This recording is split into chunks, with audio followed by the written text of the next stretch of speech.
Que a paz de Deus, Shalom, e que a paz e a graça de nosso Senhor Jesus Cristo possa permanecer junto com todos nós, irmãos.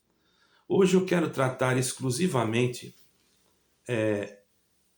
de duas coisas: do desprezo de denominações e de desprezo também da congregação cristã no Brasil.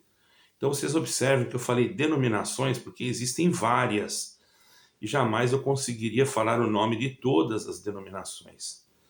Também não quero generalizar as denominações e nem tampouco generalizar a todos os irmãos da congregação cristã no Brasil, deixando isso bem claro para que vocês possam perceber que o meu assunto aqui não tem nada de ataques, apenas perguntas que me ficam na minha mente, assim, muitas das vezes, sem compreensão,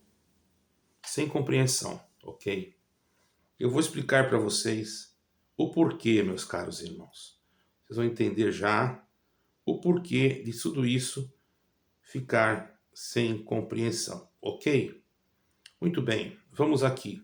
Eu deixei até algumas coisas anotadas aqui para mim não esquecer. Logicamente que não tudo, mas algumas coisas eu vou passar aqui para os irmãos.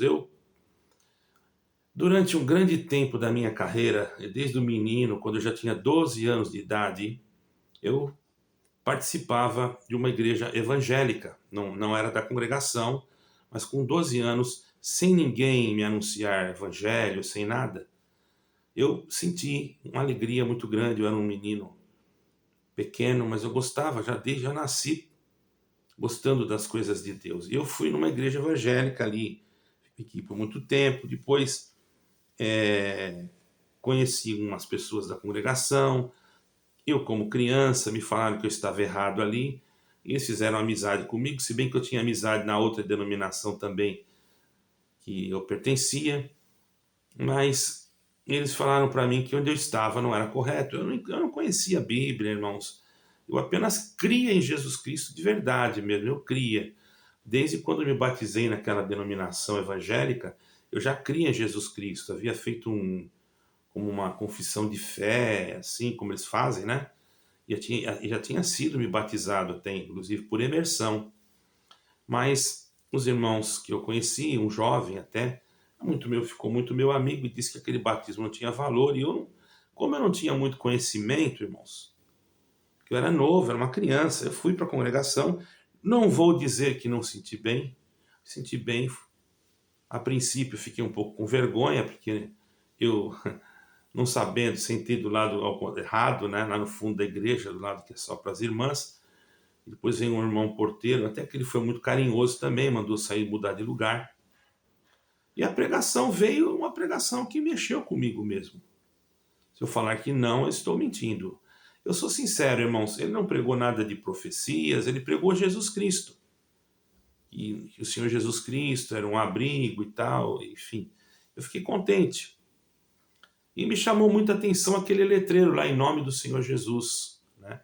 Eu achei, o que mais me encantou foi aquilo ali, né? Se bem que na outra igreja que eu ia também tinha um letreiro, mas não era assim. Era o versículo da Bíblia. Ok. Comecei a ir ali e ir lá, enfim, para mim não tinha muita diferença. Até que então me convidaram para ir na casa de um irmão da congregação, e eu fui. Quando eu cheguei lá, ele falou que eu estava numa igreja errada, que eu ia perder minha alma e que eu tinha que me batizar de novo. Irmão, eu tinha 12 para 13 anos, eu fiquei com medo, eu peguei e fui. Realmente me batizei, mas eu já tinha crido em Jesus Cristo. Na verdade, eu sempre criei em Jesus Cristo, porque eu passei uma infância um pouco, assim, não dá para contar aqui, não é? Mas Deus sabe o que aconteceu durante a minha infância, não é? Então, irmãos, fiquei lá muitos anos. Depois mudei, não vou contar a minha história, mudei para Santa Catarina. Lá em Santa Catarina, já com 18 anos de idade, eu já casei jovem, né? E com uma jovem da congregação cristã, que é a minha esposa até o dia de hoje. Os irmãos terem uma ideia. Não vou dizer que não houve alguns momentos da nossa vida, não houve algumas lutas e provas, isso há com todos. Porém, estamos juntos, estamos casados, e passamos por alguns momentos de dificuldade, mas tudo foi acertado, tudo foi compreendido e nós fizemos uma vida de paz, né? Embora muitas lutas surgiram durante esse decorrer, fui para o ministério de cooperador de jovens, primeiro de auxiliar de salmos, de auxiliar de cooperador direto já. O cooperador quase não vinha atender aquela sala, era uma sala na casa de uma irmã, e ali eu atendi com mais ou menos 18 para 19 anos, estava atendendo o culto. Eles me colocaram como auxiliar de cooperador naquela época, já novinho, novo assim. Eu tinha responsabilidade, que eu era casado, já tinha que cuidar da minha família, eu trabalhava numa padaria, eu era gerente de uma padaria, já naquela idade. Depois, com o tempo, Deus preparou que eu mudei de trabalho e assim foi. E logo em seguida fui trabalhar no mercado, que era um dos meus cunhados, que vive até hoje, graças a Deus. Deus que o abençoe, ele e a sua família. Depois tive que sair do mercado devido a algumas enfermidades, alguns acontecimentos, e continuei trabalhando. Eu vendia roupas nas casas, vendia para qualquer pessoa, não é só para irmãos. Eu não tinha carro, vendia aquilo nas costas, irmão. Mas Deus me abençoou, nunca faltou pão na minha casa, né? Eu cheguei a morar em um barraco atrás da igreja, mas eu comprei o barraco, tá? Não foi que eu fui de graça. O barraquinho estava lá porque era de um irmão que eu reconheço muito, esse irmão até o dia de hoje. Ele fez um preço para mim, eu comprei o barraco, levei na reunião, porque o terreno era da igreja, e como o terreno estava vazio, precisava de alguém para cuidar. Então eu fiquei ali cuidando do terreno e aquele barraquinho era meu. Depois até doei aquele barraquinho para um outro irmão, depois que a igreja estava pronta. Eu fiquei ali até a igreja ser pronta, irmão. Tudo bem, passou os tempos, não é? Fui para o ministério, atendi aquela sala de oração durante 3 anos, sem ser oficializado, era já tinha sido passado para cooperador de jovens, e atendi aquela salinha quase durante 3 anos. O cooperador quase nem aparecia lá, aparecia de vez em quando. Hoje ele é ancião.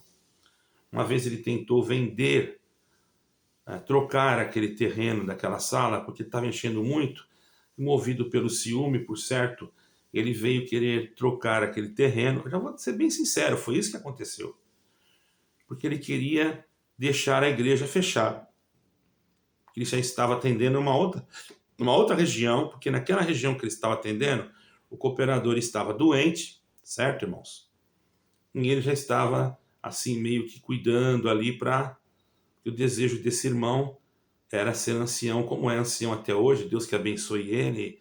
Eu não tenho nada a ver com a vida dele, não estou falando mal dele, apenas estou dizendo o que aconteceu, e foi isso que aconteceu. Não foi diferente. Depois, com muita, assim, ele ficou ali, Deus preparou que eu fui para cooperador daquela sala onde eu estava, cuidando, e ali fiquei bastante tempo. Depois fui para o ministério de ancião, e com o passar do tempo, aconteceu muitas coisas, eu passei por enfermidades, por alguns processos difíceis, mas eu não tinha entendido o evangelho como eu entendo hoje. Eu confesso para os irmãos que, embora eu tenha crido em Jesus Cristo, diante de tantas ideologias, de tantos pensamentos que eu aprendi e que eu respeitava piamente, depois que aconteceu coisas terríveis na minha vida, eu comecei a entender uma coisa, que eu estava errado. Que a salvação não poderia estar só em uma denominação. Seria algo muito superficial, muito assim pequeno. Deus, ele criou o céu, a terra tinha 7 bilhões e pouco de habitantes, hoje está com mais de 8 bilhões, né? Eu falei, meu Deus, será que Deus vai salvar naquela época? Os irmãos diziam que tinha 4 milhões, já naquela época. Eu, como estava no Brás, eu fui descobrir que se tinha 2 milhões era muito. Hoje eu não sei, não estou aqui para falar sobre isso, se tiver mais ou menos, para mim não interessa. Eu quero deixar claro que eu não estou falando mal, certo, irmãos? Porque o meu assunto aqui é outro, totalmente diferente. Prestamos atenção, irmãos. Fiquei vários anos de ancião. muitos batismos, muitas reuniões da mocidade, muitas buscas de dom, muitas viagens internacionais, deixando claro que eu não tinha coleta para viagens internacionais. Quando quiseram, algum irmão com boa fé quis me ajudar com coleta, foi brecado por um ancião, não queria deixar eu ir, achava que eu era muito novo. Não vou dizer que não fui ajudado por algum ancião, fui ajudado por um ancião da região de interior de São Paulo. Não que ele me ajudou, mas ele juntou um grupinho de pessoas e me ajudou fora das coletas para mim ir poder fazer aquilo que Deus estava me mandando. Porém, irmãos, Deus é testemunha, eu não levava dinheiro em excesso, não ficava em hotel 5 estrelas, era tudo com muita dificuldade, muita mesmo. Mas eu nunca deixei a minha família, nem minha esposa, faltar nada na minha casa, porque eu também trabalhava. Embora muitos achavam que eu não trabalhava. Por quê? Porque eles não sabiam o que eu fazia. Quantas vezes eu vendia materiais sem sair da minha casa, porque eu era conhecido pela clientela. Eles me ligavam e fazia pedido. Depois eu ia entregar. Chegou um momento que a empresa faliu e tal, eu comecei a trabalhar meio que autônomo na rua, não deixei de trabalhar. Até o ponto que eu fiquei enfermo já no Brasil, passei por várias cirurgias, né, nos meus rins, e depois também dessas cirurgias, logo que eu melhorei, continuei a fazer um trabalho, assim, irmão, não pense que era na casa dos irmãos, eu vendia para os irmãos também, claro que eu vendia, mas eu vendia para qualquer um, irmão, né? Eu não tinha especificação, eu preferia não vender até para irmão, mas se os irmãos não compram de um, compra de mim, entendeu? Então eu não ia lá, quiseram até me usar eu como uma entrada na casa de alguém para vender aparelhos magnéticos, eu não senti bem com aquilo, deixei aquilo de lado, certo, irmão? Não quis, não senti bem, Deus é testemunha. A ponto, então, chegar um momento que Deus permitiu várias coisas na minha vida e eu saí. Não culpo os irmãos, certo? Embora eu vi muitas coisas lá dentro que eu já não estava entendendo, principalmente em apresentações, coisas que eu não concordava, mas eu também não podia falar nada, que eu era novo. Porque quando você é ancião novo, você não pode falar nada. Até inclusive, para quem não sabe, quando o ancião é novo, nem batismo ele não pode marcar. Só quando se um ancião antigo mandar, ou se for uma coisa muito, se ele for muito amigo de outro ancião antigo. Caso contrário, a gente tem que ficar esperando. Entendeu, irmãos? Então, o que que acontece? Não estou falando mal deles, irmão. Isso aí é a regra dos irmãos lá, problema deles. Deixando claro isso aqui, tá? Então, vocês estão percebendo que eu não estou falando mal. Mas eu vi coisas que não deveriam ser vistas. Eu não vou dizer que vi na administração, porque não. Não posso falar de nenhum irmão da administração. Isso eu não posso.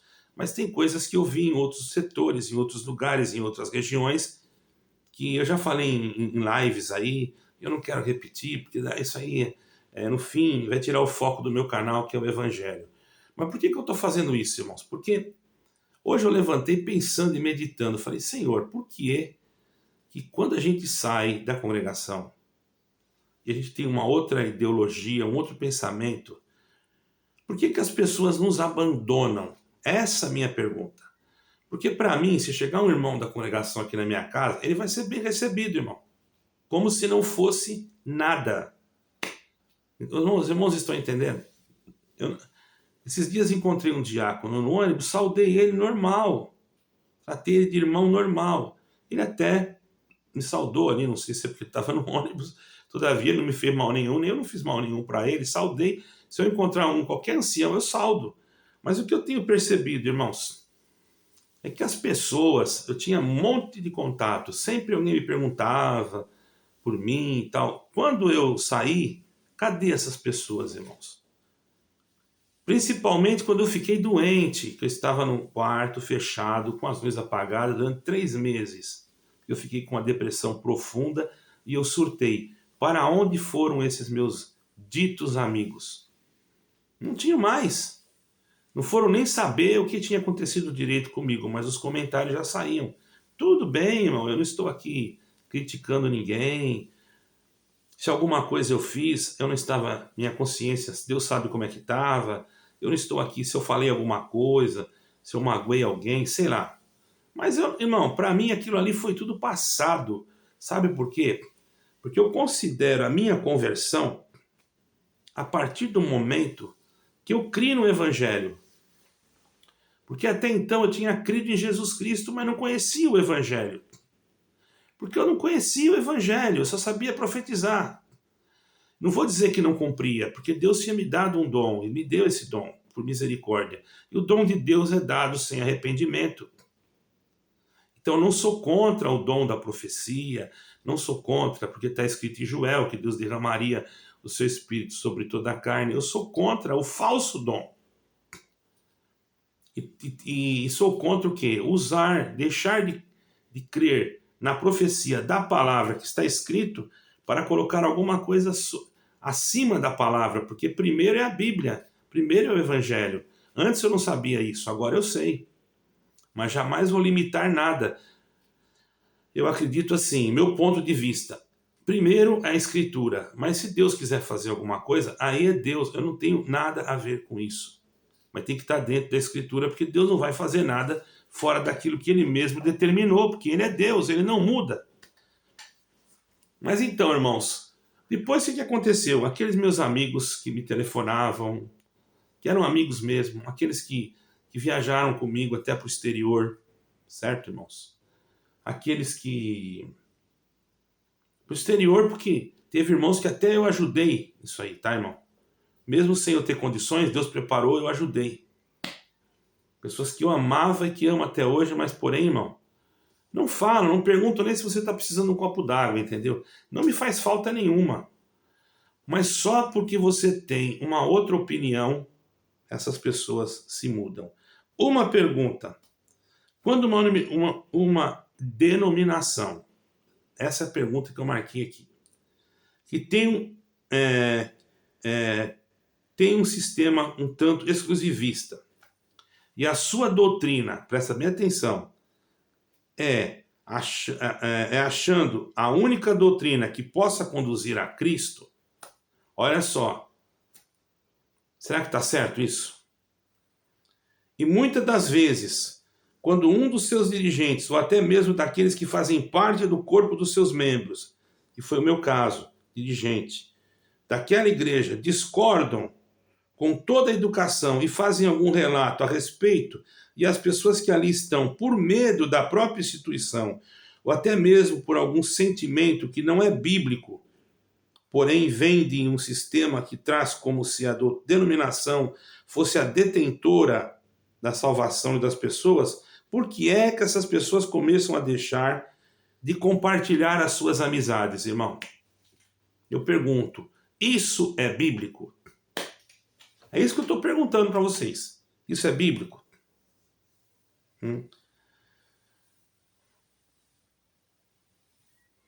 A denominação, as quais seriam os parâmetros dentro da Bíblia, que provam, ou melhor, dessas denominações, quais são os parâmetros dentro da Bíblia? Eu escrevi isso aqui, tá? Deixei aqui. Os parâmetros dentro da Bíblia, enfim, deixei aqui para mim ler. E quais seriam os parâmetros dentro da Bíblia que poderia ser usado para aconselhar esses irmãos e dizer que a salvação só está naquela instituição ou em Jesus Cristo? O que essas pessoas usam para dizer, não, a salvação só está aqui? A salvação não está só em Jesus Cristo? Ou a instituição humana substitui Jesus Cristo? Uma pergunta. Não é o amor de Deus que deve ser ligado em Cristo Jesus e só através dele é que nós podemos ter a vida eterna? Outra pergunta, é ou não é? Certo, irmão? Quer dizer que se alguém deixa essa denominação, tomando um caminho totalmente contrário, mas dentro de uma doutrina cristã, contrário aquela doutrina, aquele ensinamento que só ali tem a salvação. Presta atenção, não é contrário de ir para o pecado, para o mundo, porque já mandaram. Por que eu estou fazendo isso? Porque falaram, é como porca lavada que volta o despojador da lama. Que despojador da lama que eu estou, irmãos? Pessoa que falou isso. Estou com a minha esposa, leio a Bíblia, oro, faço culto, prego, evangelizo no meio da rua. Esses dias tinha um senhor ali, irmão, que não conseguia andar, a perna toda machucada. O senhor bem pobre, mora num buraco, irmãos. Coitadinho. Infelizmente, Deus sabe por quê, Deus tem misericórdia, né? E ele estava precisando de gelo e não tinha nem muleta. Ele estava em cima de uma vassoura. Eu estou enfermo, não posso fazer força, mas é um senhor bem escurinho, não estava nem muito assim limpinho, né? E eu fui até ele com pena, falei: o senhor está precisando de alguma coisa? Estou vendo que o senhor não está conseguindo. Ele estava encostando na parede, se arrastando. Ele falou: não, eu precisava de um pouco de gelo, olha como é que está meu pé. Eu vi que estava quebrado. Eu falei: o senhor tem que ir no hospital. Mas eu não tenho condição. Eu também não tenho carro, senão eu levava ele, irmão. Eu também não tinha dinheiro. Mas se eu tivesse gelo, eu peguei: tá bom. Sabe o que eu fiz, irmão? Eu tentei pegar ele para levar ele até onde... Eu pensei: mas é um sacrifício, por que eu não vou buscar para ele? Eu falei: o senhor fica aí que eu vou lá buscar. Deixei ele ali, fui lá buscar o gelo para ele, porque eu não tinha dinheiro também, mas eu consegui até de graça. Trouxe um pacote de gelo para ele. Dei um pacotinho de gelo para ele, não era um pacote grande, um pacote pequeno, mas dei aquele gelo seco. Ele fez... Irmão, para resumir, aquele homem não ficou com a perna boa. Quando foi essa semana, eu encontrei esse homem com outro, 2 moradores de rua. Aí ele parou: ô senhor, tudo bem? Aí um outro falou: senhor, não tem para mim tomar um café que eu tô com fome? Aí eu peguei, fiquei na comunhão, falei: o senhor que me pediu, eu vou dar tanto. Para esse aqui que não me pediu, eu vou dar tanto, vou dar mais, porque ele não me pediu. Agora eu vou dizer uma coisa para o senhor. Eu vou ensinar o senhor. O senhor chega na sua casa hoje, dobra o seu joelho, ora a Deus, o senhor vai ver que vai mudar tudo. Ele começou a chorar, eu preguei o evangelho para os dois, e Deus mandou dar um abraço para os dois no meio da rua, irmão. Estavam cheirando mal, ficou até um pouco de cheiro na minha roupa. Aí um falou assim: o senhor ora por mim? Eu falei: oro. Vou orar. Eu falei: mas eu queria agora, no meio da rua, um monte de gente passando, eu pus a mão na cabeça de um, fiz uma oração tranquilamente, nem me importei porque ele estava passando, orei pelo outro, eles saíram chorando e pediram visita, irmão. Eu podia passar de largo e fazer que nem via eles. Eu não estou falando disso para me aparecer, irmão. Eu não sou coisa nenhuma. Eu ainda falei para eles: o senhor não tem nem onde morar. Eu tenho. Só que tem uma coisa. Quando eu partir, se eu partir antes de Cristo vier, eu vou pro pó. Não vou levar nada. E o senhor vai levar o quê? Nada também. Então nós somos igual. Só que o senhor precisa de Jesus Cristo. Falei de Cristo Jesus para ele. Ele falou que ia orar a Deus quando chegasse em casa. E agora eu tenho uma visita para fazer ali. É uma casinha que não tem porta, não tem nada. É uma casa insalubre, lá abandonada, que até vão demolir, eles estão lá dentro, tá? Não estou falando isso para aparecer, irmão. Mas isso, irmão, a denominação que faz isso, por exemplo, que despreza as pessoas, que prega essa ideologia, ela está totalmente fora da doutrina de Cristo Jesus, irmão. Nós temos que ter cuidado, vocês que estão aí. Eu quero dizer para vocês, meus amados, a salvação está em Jesus Cristo. E a Bíblia nos ensina que nenhum outro nome é dado, nem no céu nem na terra, a não ser o nome de Jesus Cristo. Marquei o versículo aqui, ó. Atos 4:12. Toda tentativa de atribuir a uma instituição humana a exclusividade de salvação desvia o foco da graça e do sacrifício de Cristo Jesus. Então vocês estão totalmente fora do que está escrito. Não estou dizendo que todos, mas eu, sinceramente, se for olhar para os meus contatos, praticamente, se tiver 2, tem um que eu não vou dizer nomes para não prejudicar, tem 2 ou 3 aqui que são da minha região lá, que falam comigo, né? E tem outros que falam muito esporadicamente, assim, que falavam todo dia, porque eu tinha um cargo. Então, na verdade, eles não amavam a minha pessoa.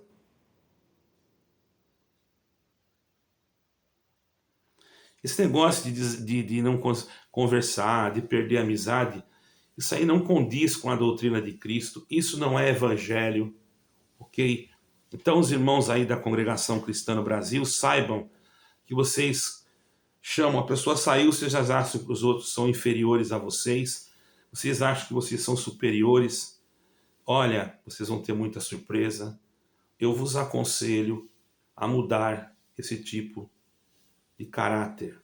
Porque se eu tivesse um monte de dinheiro, mesmo não estando junto com vocês, porque eu sei de casos assim, vocês frequentariam a minha casa. Até anciães viriam na minha casa. Se bem que eu não vou dizer, porque tem anciãos que está para vir aqui, eu já vi ancião aqui também, né? Embora não esteja atendendo, já veio aqui. E tem anciães também que ficaram de vir aqui. E tem aqueles que têm medo de ser visto junto de nós também. Tem aqueles que têm medo de falar conosco, como se nós fôssemos uma pessoa contaminada. Agora eu vou falar para você que é testemunhado, para você que é visitante dessa denominação, Congregação Cristã no Brasil. Eu não estou difamando, é uma igreja que tem ordem, olhando aparentemente, mas se você se batiza e acontece alguma coisa com você, a não ser que você tenha muito dinheiro, qualquer coisa, mesmo que não seja verdade, mesmo que não tenha uma certeza, e mesmo que tivesse certeza, não é assim que se trata. Vamos falar bem claro.